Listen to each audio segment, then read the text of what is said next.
ఎట్లయితే జగన్ ని తొక్కడానికి ప్రయత్నించారు అంటే తొక్కడం అంటే ఓ రకంగా రాజశేఖర రెడ్డికి ఇబ్బంది రానివ్వకూడదని ఏమన్నా ఆయన ఉద్దేశమేమో. జగన్ ఏదైనా చేస్తే రాజశేఖర రెడ్డికి మైనస్ అవుద్ది, కాంగ్రెస్ అధిష్టానం దగ్గరికి ఎవడన్నా వెళ్ళి కంప్లైంట్ చేస్తాడన్న ఉద్దేశంతో చేశారేమో, మనకి అతని ఉద్దేశం తెలియదు. బట్ జగన్ దృష్టిలో ఆ కోపం ఉంటుంది.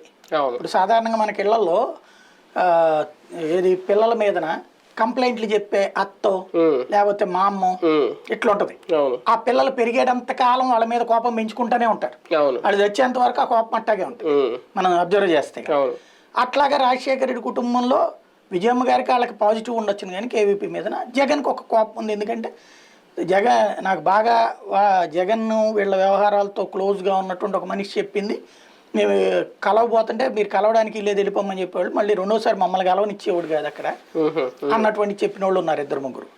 అది మరి మనకైతే తెలియదు, మనమేమో అక్కడ జ్యోతిష్యాలు చెప్పలేం కదా, లేదా పాతది గత చరిత్రలు మనమేమి టైం మిషన్లో వెళ్ళి చెప్పలేం కదా. దాన్ని బట్టి అతను కూడా ఫేస్ చేశాడు అన్నటువంటిది అనిపిస్తుంది. ఇప్పుడు లోకేష్కి ఏంటి, రాధాకృష్ణ గారు, రామోజీ గారు, తర్వాత నాయుడు గారు పాపం ఇట్లాంటివన్నీ ఇన్వాల్వ్ అయ్యి సలహాలు చెప్పరు, వాళ్ళు విధేయంగా సహకరిస్తారు. కానీ మీడియా పరంగా వంశీను ఆయన నడిపించి